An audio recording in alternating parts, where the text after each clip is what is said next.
저는 올해 52 된 주부 김선이라고 합니다. 제 이야기를 들어봐 주세요. 저에게는 2살 위의 언니가 있습니다. 이름은 선영이라고 하지요. 많은 사람들이 언니가 있다는 말을 들으면 부러워합니다. 언니 있으면 든든하겠다, 좋겠다 이런 말을 많이들 하거든요. 하지만 제 어린 시절의 기억 속에서 언니라는 존재는 늘 벽처럼 느껴졌습니다. 기대고 싶지만 차갑고 가까이 다가가고 싶지만 자꾸 밀려나는 그런 벽이었지요. 우리는 어릴 때부터 사사건건 부딪혔습니다. 성격이 너무 달랐습니다. 저는 조용히 책 읽고 인형놀이 하는 걸 좋아했는데 언니는 동네 아이들을 이끌고 뛰어다니며 놀기를 좋아했습니다. 저는 순한 양 같았고 언니는 거침없는 호랑이 같았지요. 부모님은 언니의 활발함을 좋아했습니다. 우리 큰애는 참 야무지다. 어디 가서 기죽을 일이 없겠어. 그렇게 칭찬하시곤 했습니다. 반면 저에게는 늘 넌 왜 이렇게 소심하니? 언니처럼 당당해야지. 라는 말이 따라다녔습니다. 어린 마음에 그 말들이 얼마나 큰 상처가 되었는지 모릅니다. 초등학교 때도 기억이 선명합니다. 같은 학교를 다니며 저는 언제나 언니의 그림자처럼 느껴졌습니다. 선생님들조차 언니 이야기를 꺼내셨습니다. 내 언니는 공부도 잘하고 리더십도 있다더라. 너도 언니처럼 해야지. 그 말이 들릴 때마다 저는 속으로 울었습니다. 저는 나름대로 열심히 했는데 늘 언니와 비교당하고 뒤처진 것처럼 보였으니까요. 언니는 그런 저를 보며 답답하다고 말했습니다. 넌 왜 그렇게 맨날 기죽어 있어? 그냥 하고 싶은 대로 해.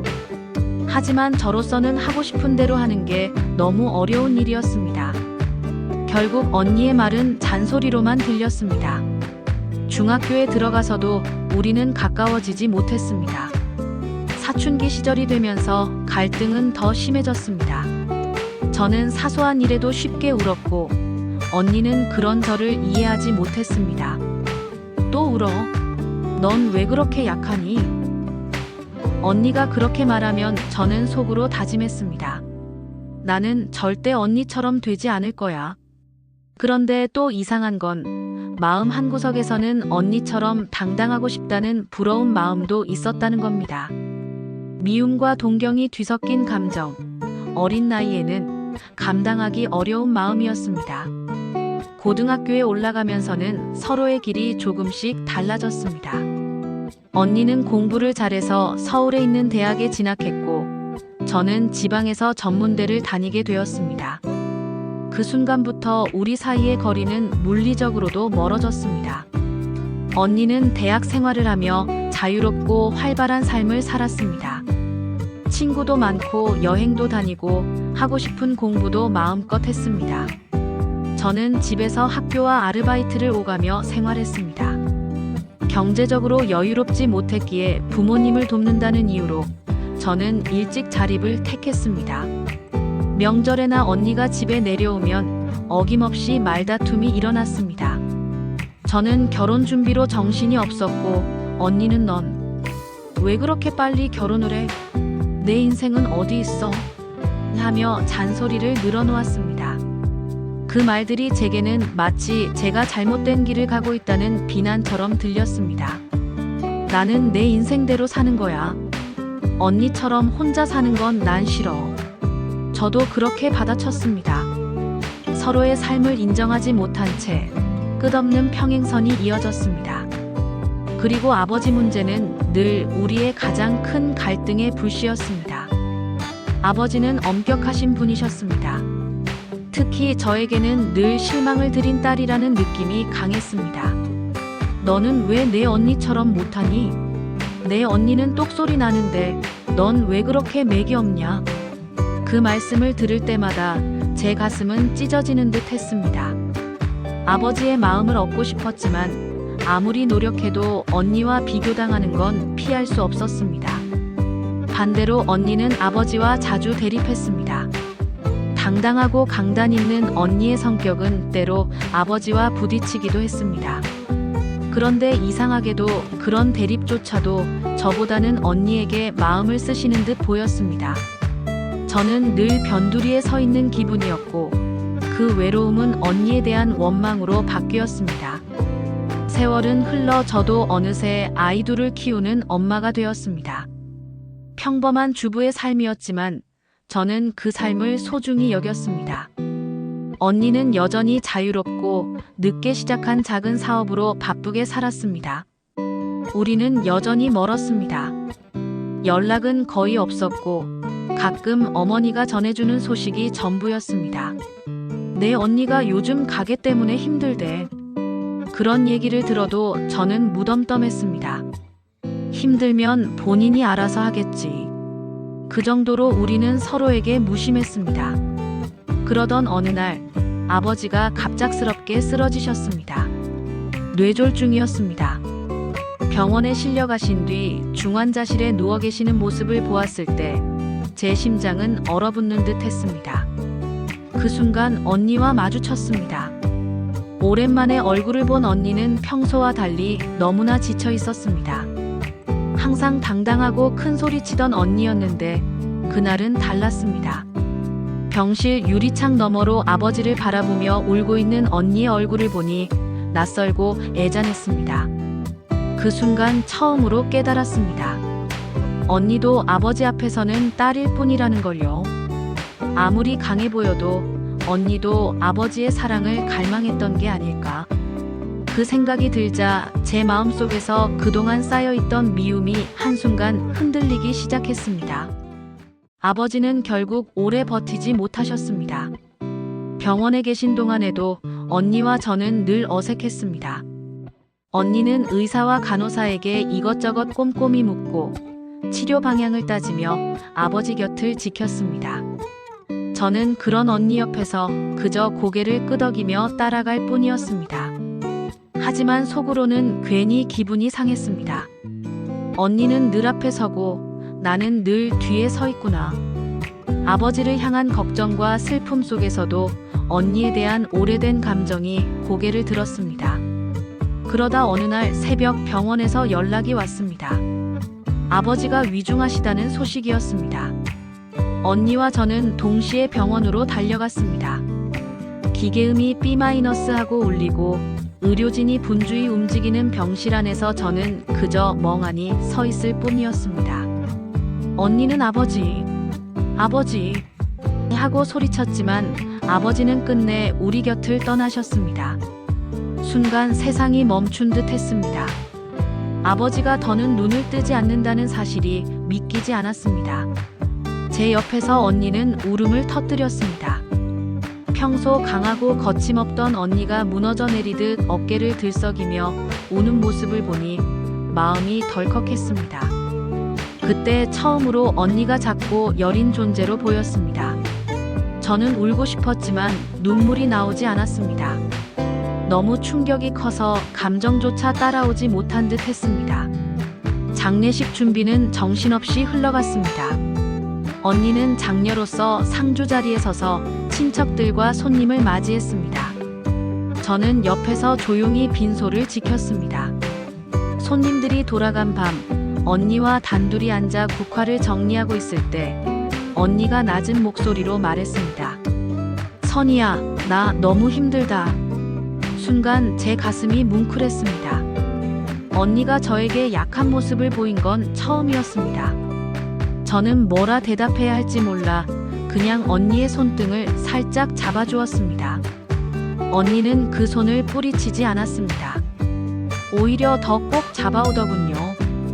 그 순간 우리는 처음으로 언니와 동생이 아니라 같은 딸, 같은 슬픔을 겪는 사람으로 연결된 듯 했습니다. 그렇다고 갈등이 단번에 사라진 건 아니었습니다.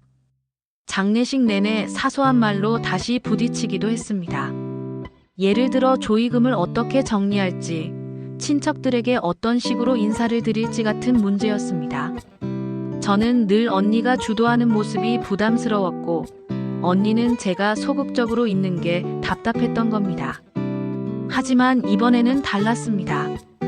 다투고 나서도 서로 미안한 마음이 남았습니다. 예전 같으면 그냥 등을 돌렸을 텐데 이번에는 오히려 우리가 지금 이럴 때가 아닌데 하는 생각이 들었습니다. 장례가 끝나고 집으로 돌아온 첫날 밤, 저는 깊은 허무감에 빠졌습니다. 아버지가 계시지 않는 집안은 너무나 낯설었습니다. 그때 언니에게서 전화가 왔습니다. 선이야, 너 괜찮아? 언니의 목소리를 듣는 순간 눈물이 터져 나왔습니다. 아버지의 부재가 가져온 슬픔과 언니가 제게 먼저 손 내밀었다는 감동이 뒤섞여서 울음이 멈추지 않았습니다. 언니는 제 울음을 가만히 들어주었습니다. 아무 말도 하지 않고 그저 응, 그래, 울어. 괜찮아. 라고만 했습니다. 그 짧은 말들이 제 마음을 감싸주었습니다. 며칠 뒤, 언니와 저는 아버지 산소에 함께 갔습니다. 산소 앞에서 언니는 한참 동안 무릎 꿇고 앉아 있었습니다. 그리고 아버지 앞에서 어린아이처럼 말했습니다. 아버지, 내가 잘할게요. 동생이랑 싸우지 않고 이제는 같이 잘 지낼게요. 그 말을 듣는 순간 제 눈에서는 눈물이 멈추지 않았습니다. 언니가 진심으로 아버지께 약속하는 것 같았고 동시에 제게도 말하는 것 같았습니다. 그날 산소에서 내려오는 길에 언니가 말했습니다. 선이야, 사실 난 늘 내가 부러웠어. 넌 가족이 있고 아이들이 있잖아. 난 혼자라서 늘 쓸쓸했어. 저는 그 말을 듣고 충격을 받았습니다. 저는 늘 언니가 저보다 잘나고 강하다고 생각했는데 언니도 제 삶을 부러워하고 있었다니. 서로가 서로를 부러워하며 하지만 그 마음을 인정하지 못한 채 평생을 멀리 돌아왔다는 걸 깨달으니 가슴이 아팠습니다. 그날 이후 우리는 조금씩 변하기 시작했습니다. 언니가 먼저 저를 불러냈습니다. 선이야, 밥이나 같이 먹자. 처음에는 어색했지만 조금씩 대화가 늘어갔습니다. 아이들 이야기도 하고 남편 이야기, 집안일 이야기도 하면서 우리는 서서히 가까워졌습니다. 언니는 제게 자신의 사업 이야기도 털어놓았습니다.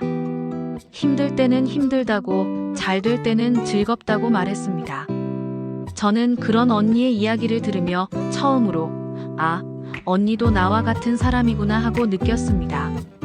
장례식장에서 시작된 변화는 생각보다 컸습니다. 평생을 원망하고 멀리하던 언니와 이제는 전화도 자주 하고 얼굴도 자주 보게 된 겁니다. 저는 처음에는 낯설었지만 점점 마음이 따뜻해졌습니다. 우리가 잃어버린 세월이 너무 아깝게 느껴졌습니다. 아버지가 떠나신 뒤의 집안은 이전과 전혀 달랐습니다. 식탁에 앉아도 명절을 준비해도 늘 중심에 있던 아버지의 자리가 비어 있다는 사실이 너무나 크게 다가왔습니다. 어머니는 표정이 많이 굳어 계셨고 저는 어떻게든 어머니 곁을 지키려 애썼습니다. 그런데 그때 제게 가장 큰 힘이 되어준 건 의외로 언니였습니다. 언니는 주말마다 집에 내려왔습니다. 엄마 혼자 두지 말자. 언니가 그렇게 말하며 장을 보고 반찬을 만들고 집안 구석구석을 살폈습니다.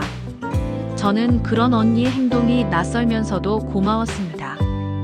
예전 같으면 언니가 뭐든 주도하는 모습이 불편했을 텐데 이제는 그 마음이 진심으로 느껴졌습니다.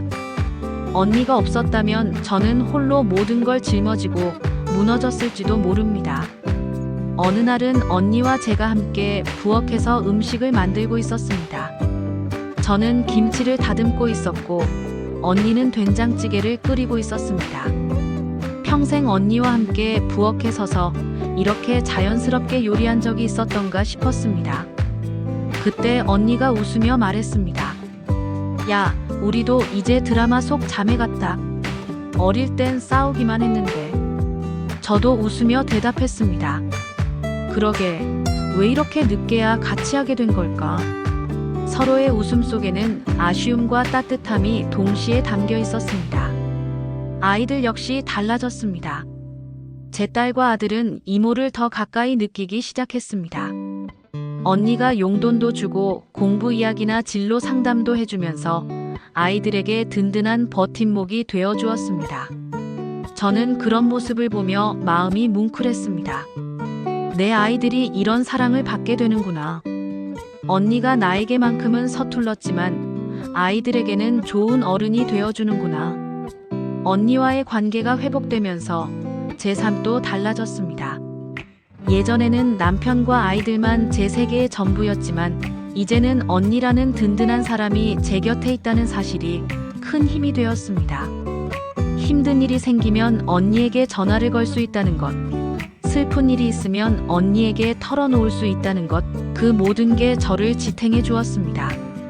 특히 기억나는 날이 있습니다.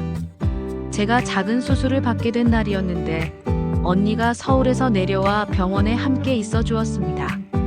수술실 앞에서 언니가 제 손을 꼭 잡으며 말했습니다. 걱정하지 마. 내가 옆에 있을게. 그 한마디가 얼마나 큰 위로가 되었는지 모릅니다. 저는 눈물이 나서 언니 손을 꼭 잡고 말했습니다. 언니 고마워. 언니는 웃으며 대답했습니다. 고마울 게 뭐 있냐? 우리가 자매인데. 그 순간 제 마음속 깊은 곳에서 얼어붙어 있던 무언가가 완전히 녹아내렸습니다. 이제 저는 깨달았습니다. 가족이란, 특히 자매란 멀리 떨어져 있어도 결국 다시 이어질 수밖에 없는 끈이라는 걸요. 우리는 너무 늦게야 서로를 이해하게 되었지만 남은 세월만큼은 서로를 아끼고 사랑하며 살아가고 싶습니다. 아버지가 떠나신 건 여전히 큰 슬픔이지만 동시에 우리 자매에게 새로운 길을 열어주신 것 같기도 합니다. 요즘은 언니와 함께 아버지 산소를 찾아가 꽃을 올리고 그 앞에서 오래 이야기하곤 합니다. 아버지, 우리 이제 안 싸우고 잘 지내요. 그러니까 걱정 마세요. 그렇게 말할 때마다 눈물이 맺히지만 동시에 따뜻한 마음이 차오릅니다. 저는 쉰둘이 되어서야 언니와 진짜 자매가 되었습니다. 조금 늦었지만 그래도 이제라도 깨닫게 되어 다행이라고 생각합니다. 앞으로의 날들은 언니와 함께 웃으며 보내고 싶습니다. 어릴 때 놓쳤던 시간까지 채워가며 서로에게 든든한 버팀목이 되어주고 싶습니다. 아버지가 계신 하늘나라에서 우리 둘을 바라보며 미소 지으시길 바랍니다. 저는 그렇게 믿고 싶습니다.